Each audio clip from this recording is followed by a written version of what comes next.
श्री सत्यनारायण भगवान की कथा प्रारंभ। प्रथम अध्याय। महामुनि ऋषि व्यास जी ने कहा, बहुत समय पहले नैमिषारण्य तीर्थ में शौनकादिक 88,000 ऋषियों ने पुराण वेता श्री सूत जी से पूछा, हे सूत जी, इस कलयुग में वेद विद्या रहित मानवों को ईश्वर भक्ति किस प्रकार मिलेगी तथा उनका उद्धार कैसे होगा। हे मुनि श्रेष्ठ, ऐसा कोई व्रत अथवा तब बताइए जिसके करने से थोड़े ही समय में पुण्य प्राप्त हो तथा मन वांछित फल भी मिले। ऐसी कथा सुनने की हमारी बहुत इच्छा है। इस प्रश्न पर शास्त्रों के ज्ञाता श्री सूत जी ने कहा, हे वैष्णवों, मैं पूज्य आप सभी ने प्राणियों के हित एवं कल्याण की बात पूछी है। अब मैं उस श्रेष्ठ व्रत को आप लोगों से कहूँगा जिसे श्रेष्ठ मुनि नारद जी ने श्री लक्ष्मी नारायण भगवान से पूछा था और श्री लक्ष्मी नारायण भगवान ने मुनि श्रेष्ठ नारद जी को बताया था। आप सभी श्रेष्ठ गण यह कथा ध्यान से सुने।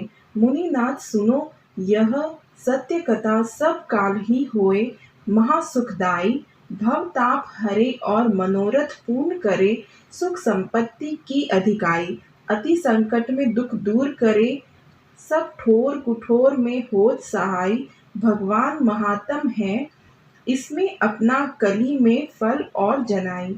मुनि श्रेष्ठ नारद दूसरों के कल्याण हेतु सभी लोकों में घूमते हुए एक समय मृत्यु लोक में आ पहुँचे।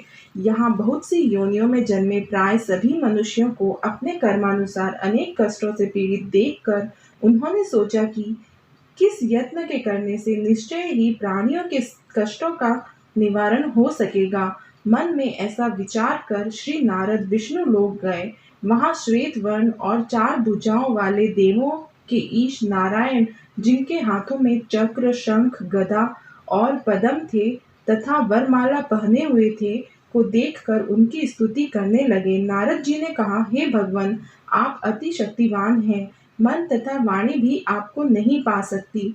आपका आदि मध्य अंत भी नहीं है। आप निर्गुण स्वरूप सृष्टि के कारण भक्तों के कष्टों को नष्ट करने वाले हो। आपको मेरा शत शत नमन है। नारद जी से इस प्रकार की प्रार्थना सुनकर विष्णु भगवान बोले, हे योगीराज, आपके मन में क्या है?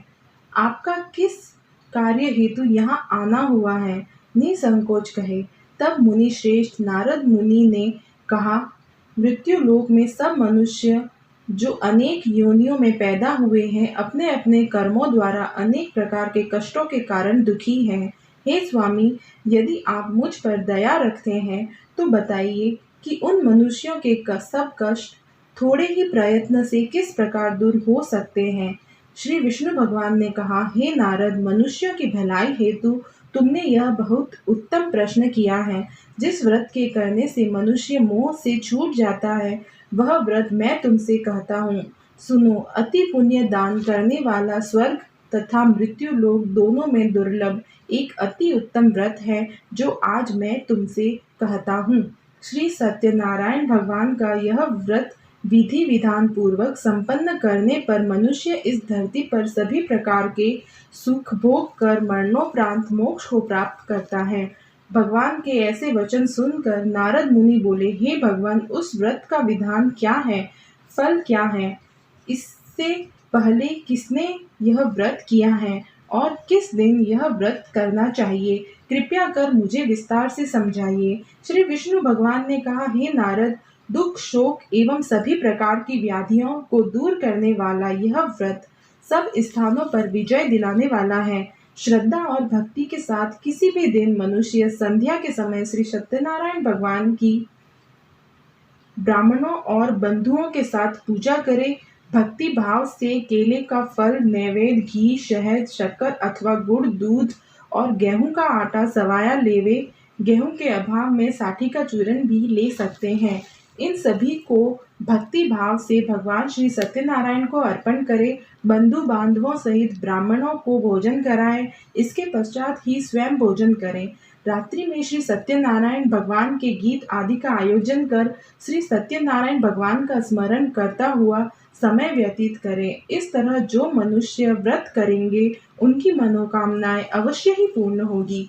विशेष रूप से कलयुग में मृत्यु लोक में यही एक ऐसा उपाय है जिससे अल्प समय और कम धन में महान पुण्य की प्राप्ति हो सकती है। इति श्री सत्यनारायण व्रत कथा प्रथम अध्याय संपूर्ण। द्वितीय अध्याय। महान संत सूत जी ने कहा, हे ऋषियों, जिन्होंने प्राचीन काल में इस व्रत को किया है, उनका इतिहास मैं आप सबसे कहता हूँ। आप सब ध्यान से सुने। अति सुंदर काशीपुरी नगरी में एक अति निर्धन ब्राह्मण वास करता था। वह भूख और प्यास से बेचैन होकर हर समय दुखी रहता था।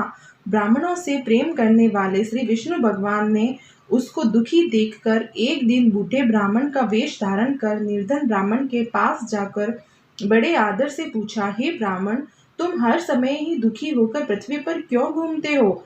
हे श्रेष्ठ ब्राह्मण, अपनी व्यथा मुझसे कहो, मैं सुनना चाहता हूँ। कष्टों से घिरे उस ब्राह्मण ने कहा, मैं निर्धन ब्राह्मण हूँ, भिक्षा के लिए पृथ्वी पर मारा मारा फिरता हूँ।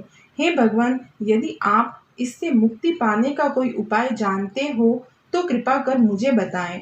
वृद्ध ब्राह्मण का रूप धारण किए हुए श्री विष्णु भगवान तब बोले, हे ब्राह्मण, श्री सत्यनारायण भगवान मन वांछित फल देने वाले हैं, इसलिए तुम उनका विधि पूर्वक पूजन करो, जिसके करने से मनुष्य सब दुखों से मुक्त हो जाता है। दरिद्र ब्राह्मण को व्रत का संपूर्ण विधान बतलाकर बूढ़े ब्राह्मण का रूप धरे श्री सत्यनारायण भगवान अंतर ध्यान हो गए। वृद्ध ब्राह्मण ने जिस व्रत को बतलाया, मैं उसको अवश्य विधि विधान सहित करूंगा, ऐसा निश्चय कर वह दरिद्र ब्राह्मण घर चला गया। परंतु उस रात उस ब्राह्मण को नींद नहीं आई। अगले दिन वह जल्दी उठा और श्री सत्यनारायण भगवान का व्रत करने का निश्चय कर भिक्षा मांगने के लिए चल दिया।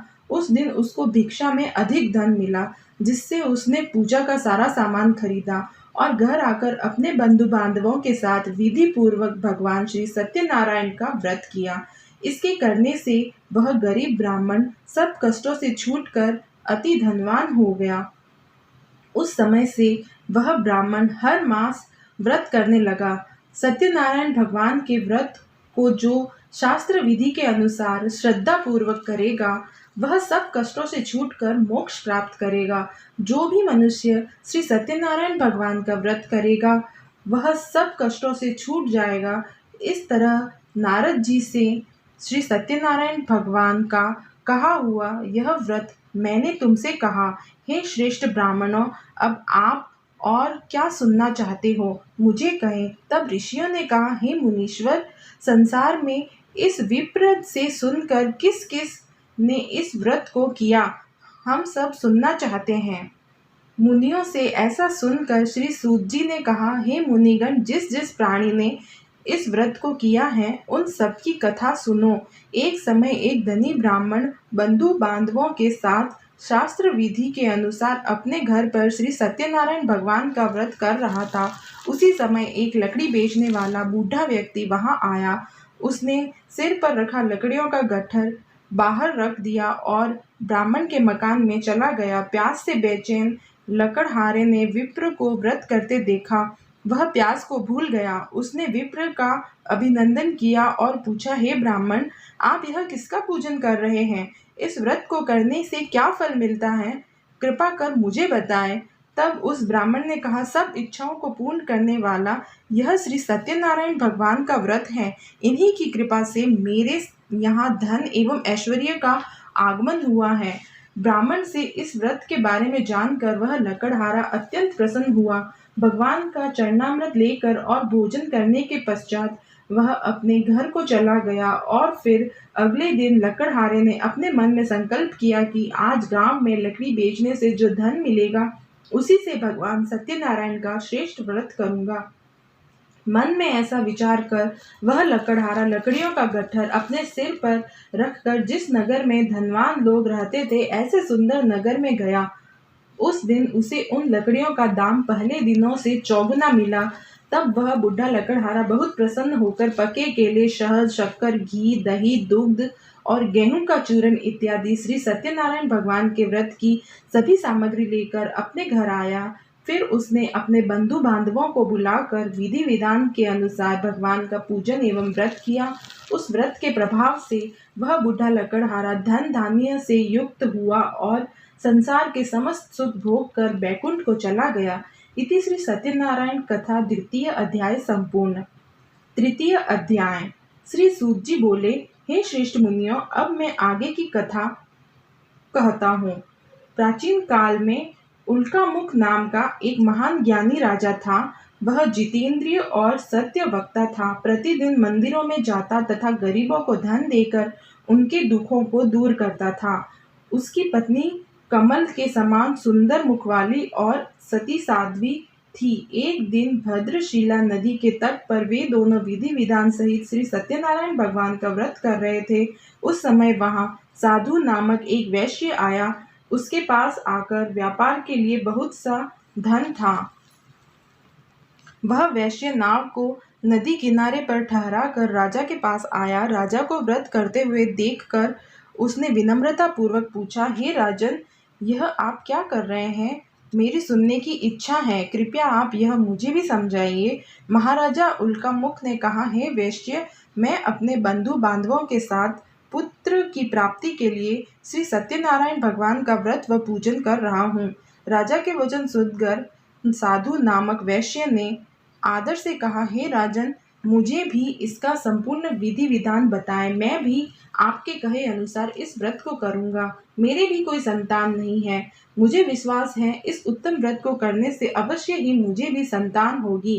राजा से व्रत के सब विधान सुन व्यापार से निवृत्त हो वह वैश्य सुखपूर्वक अपने घर आया। उसने अपनी पत्नी को संतान देने वाले उस व्रत के विषय में सुनाया और प्रण किया कि जब मेरे संतान होगी तब मैं इस व्रत को करूंगा।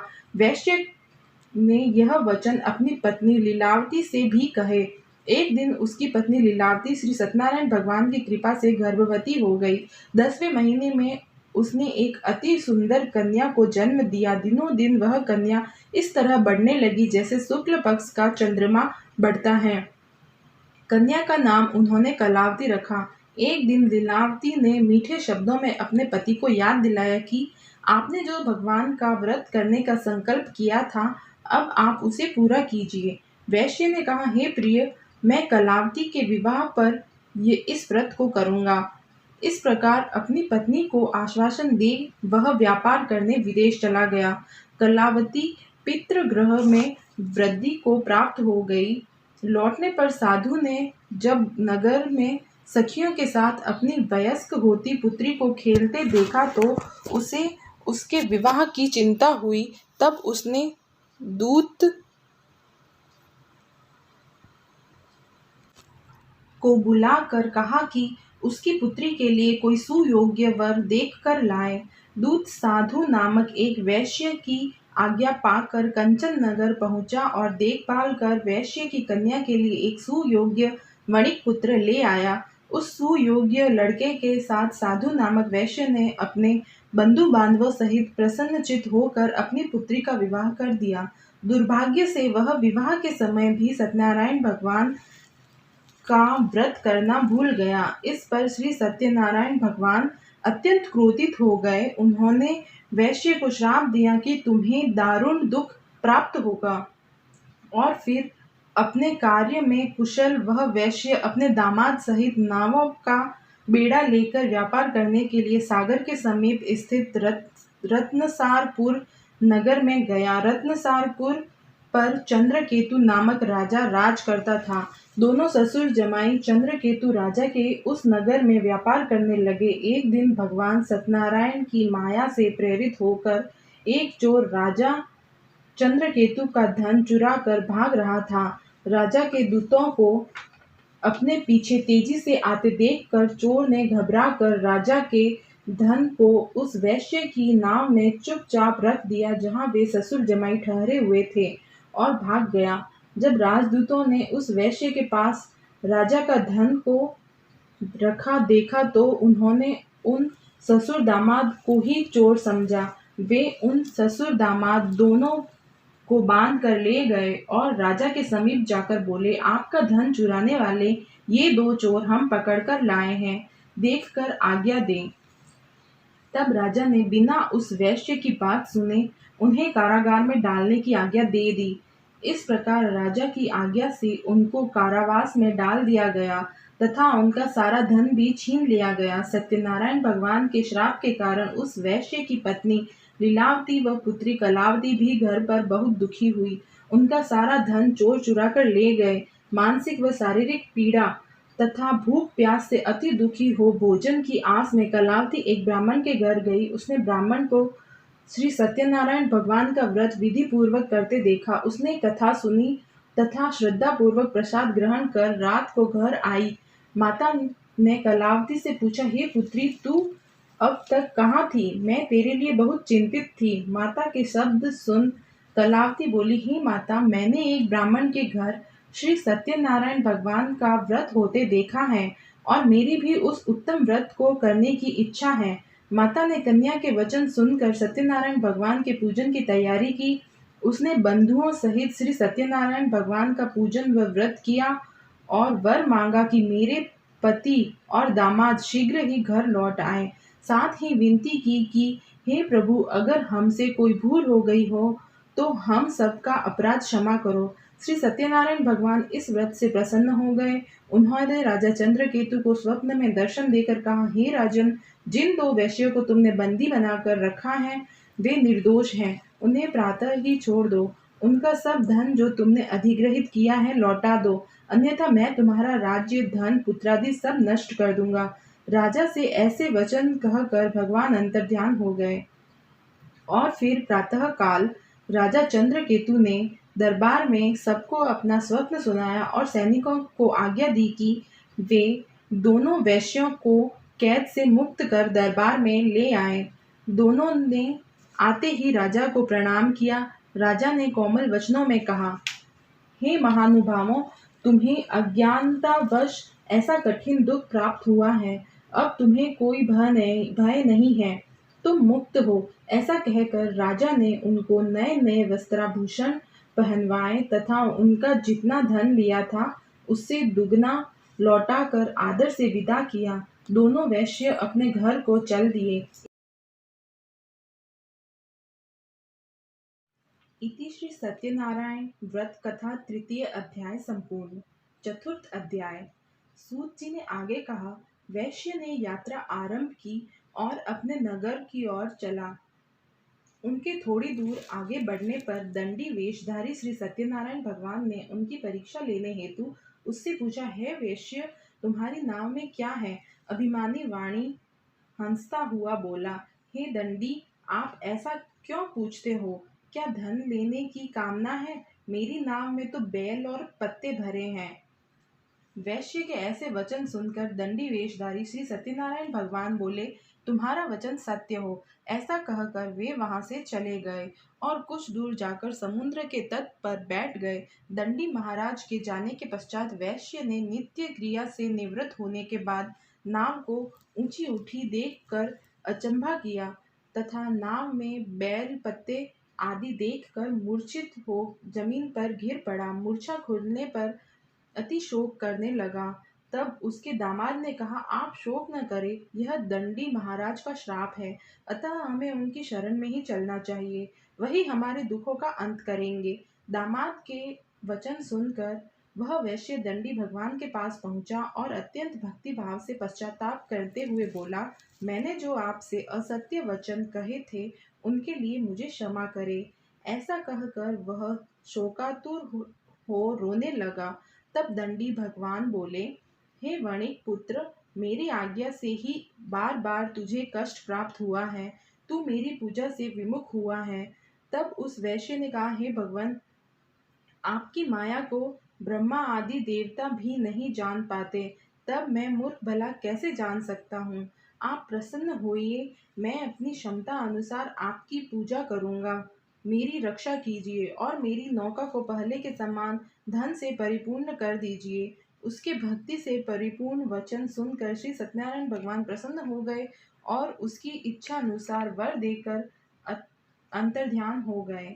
तब ससुर व दामाद दोनों ने नाव पर आकर देखा कि नाव धन से परिपूर्ण है फिर वह विधि विधान से भगवान सत्यनारायण का पूजन कर साथियों सहित अपने नगर को चला। जब वह अपने नगर के निकट पहुंचा तब उसने एक दूत को अपने घर पर भेजा। दूत ने साधु नामक वैश्य के घर जाकर उसकी पत्नी को नमस्कार किया और कहा, आपके पति अपने जामाता सहित इस नगर के समीप आ गए हैं। लीलावती और उसकी कन्या कलावती उस समय भगवान का पूजन कर रही थी। दूत का वचन सुनकर साधु की पत्नी ने बड़े हर्ष हर्ष के साथ सत्यनारायण भगवान का पूजन पूर्ण किया और अपनी